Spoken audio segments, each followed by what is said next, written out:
Geneva से सुरक्षित लौटने के बाद वीर और उसकी टीम ने एक गुप्त स्थान पर शरण ली।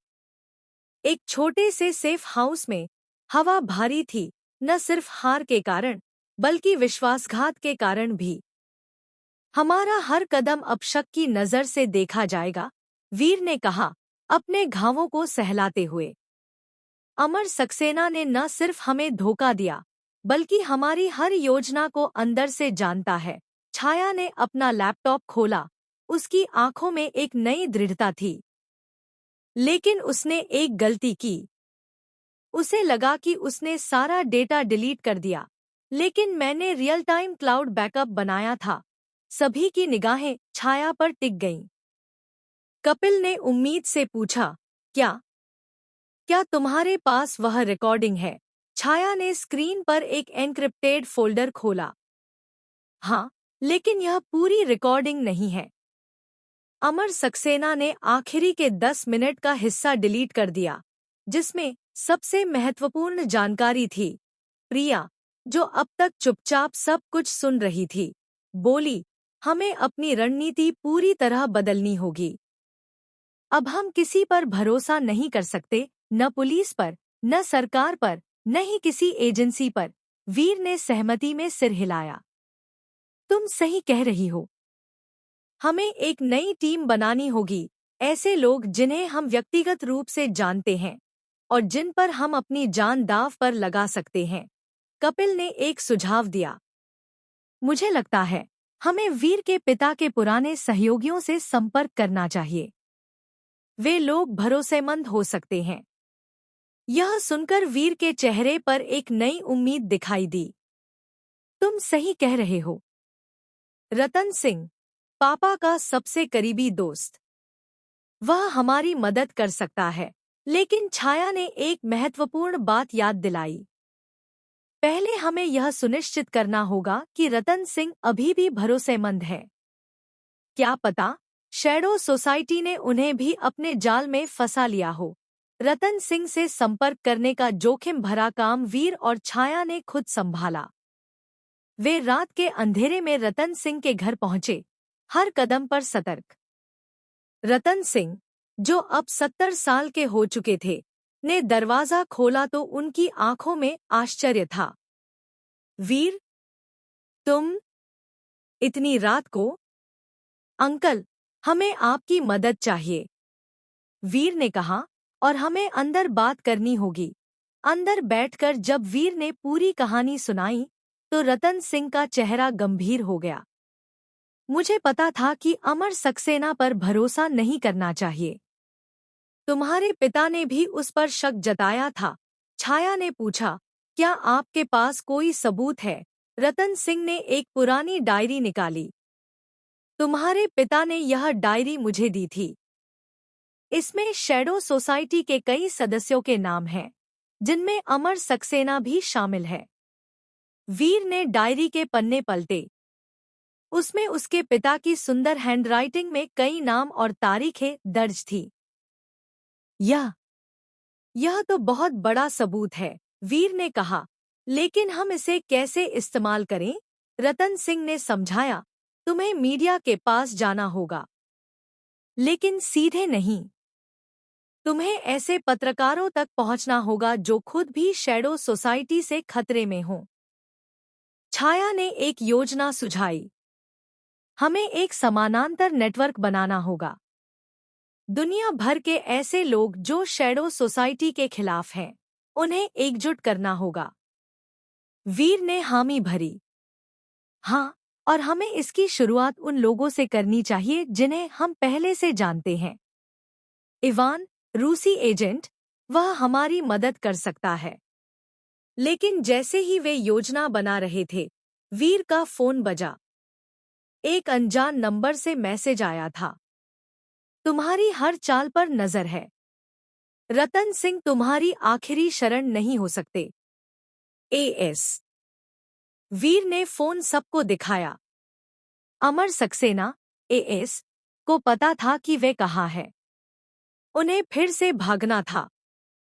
अमर सक्सेना के मैसेज ने साफ कर दिया था कि वीर और उसकी टीम की हर हरकत पर नजर रखी जा रही है।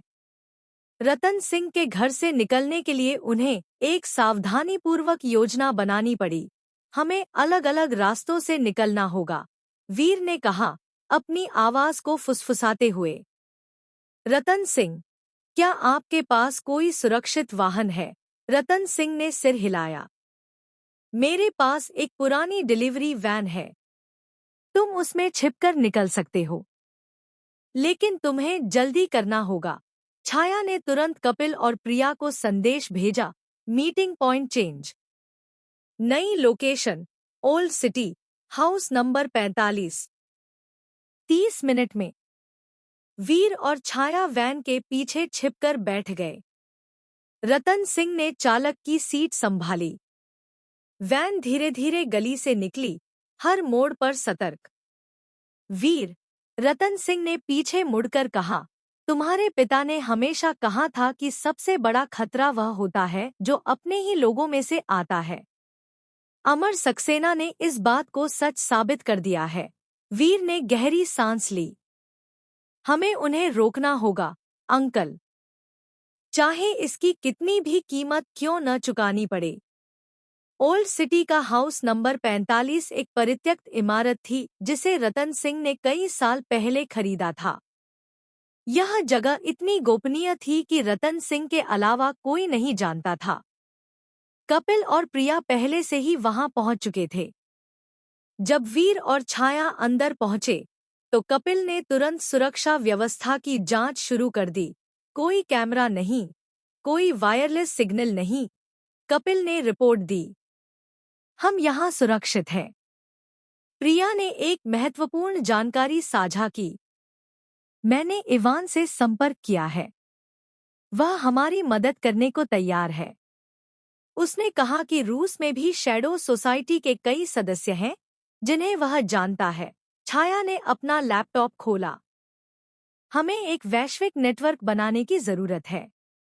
ऐसे लोग जो शैडो सोसाइटी के खिलाफ हैं और जिन्हें हम भरोसा कर सकते हैं। वीर ने एक योजना प्रस्तावित की। हमें 3 स्तरों पर काम करना होगा। पहला, जानकारी जुटाना। दूसरा, सबूत इकट्ठा करना। तीसरा, एक साथ वैश्विक कार्रवाई। रतन सिंह ने अपनी डायरी निकाली। इसमें कुछ नाम हैं जो तुम्हारी मदद कर सकते हैं। डॉक्टर अहमद अल-रशीद, जॉर्डन के एक पूर्व इंटेलिजेंस अधिकारी, और ईवा रोड्रिगेज, स्पेन की एक पत्रकार जो शैडो सोसाइटी पर खोज कर रही है।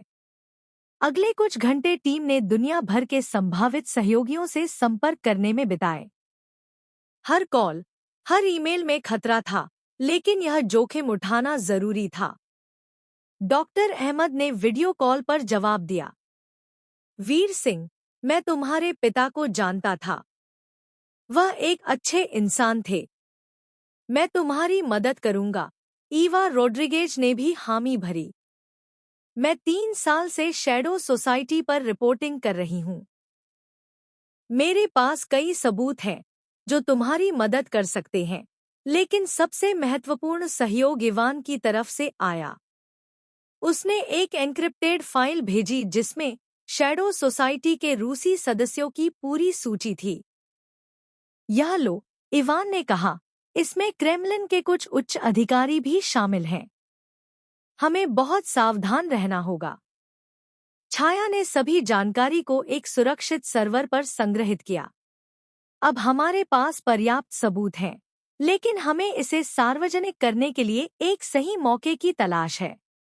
जैसे जैसे समय बीतता गया, टीम ने अपना नेटवर्क मजबूत किया।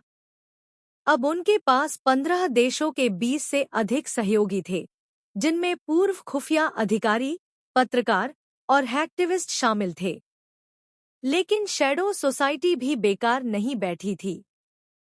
अमर सक्सेना ने वीर और उसकी टीम को पकड़ने के लिए एक वैश्विक अभियान शुरू किया था। एक दिन, जब वीर और छाया सूचनाओं का विश्लेषण कर रहे थे, कपिल ने अचानक चेतावनी दी। हमें यह जगह छोड़नी होगी। मैंने आसपास संदिग्ध गतिविधि देखी है। सभी ने तुरंत अपना सामान पैक किया। प्रिया ने बैकअप प्लान एक्टिवेट किया। हमें 3 अलग अलग ग्रुप में बांटना होगा। वीर और छाया एक साथ, कपिल और मैं अलग, और रतन सिंह अलग। रतन सिंह ने इनकार किया। नहीं, मैं तुम्हारे साथ रहूंगा। मैंने तुम्हारे पिता से वादा किया था कि मैं हमेशा तुम्हारी रक्षा करूंगा। लेकिन तभी बाहर से आवाज आई। कोई दरवाजा तोड़ रहा था। वीर ने तुरंत एक्शन लिया। सब लोग पीछे के दरवाजे से निकलो। मैं इन्हें रोकता हूं। छाया ने वीर का हाथ पकड़ा। नहीं, हम साथ में हैं। याद है। दरवाजा टूट गया और शैडो सोसाइटी के एजेंट अंदर घुस आए। उनका नेतृत्व एक परिचित चेहरा कर रहा था, वोल्कोव। Alexander Volkov. वीर ने कहा, तुम हमेशा गलत लोगों के साथ खड़े हो। वोल्कोव मुस्कुराया। गलत और सही की परिभाषा हमेशा विजेता तय करते हैं। वीर। भीषण मुठभेड़ शुरू हो गई। वीर और छाया ने बचाव की स्थिति ली, जबकि कपिल और प्रिया ने रतन सिंह को सुरक्षित निकालने की कोशिश की। आखिरकार वीर और छाया ने वोल्कोव और उसके एजेंट्स को पीछे हटने पर मजबूर कर दिया, लेकिन उन्हें फिर से भागना पड़ा। नई शरणस्थली में वीर ने छाया से कहा, हमें अब और नहीं भागना चाहिए। हमें हमला करना चाहिए। छाया ने हाँ में सिर हिलाया। हाँ, लेकिन हमें एक ऐसी योजना चाहिए जो पूरी तरह से अप्रत्याशित हो। वीर ने एक नया विचार सुझाया। क्या हो अगर हम शैडो सोसाइटी के अगले बड़े इवेंट में घुस जाएं?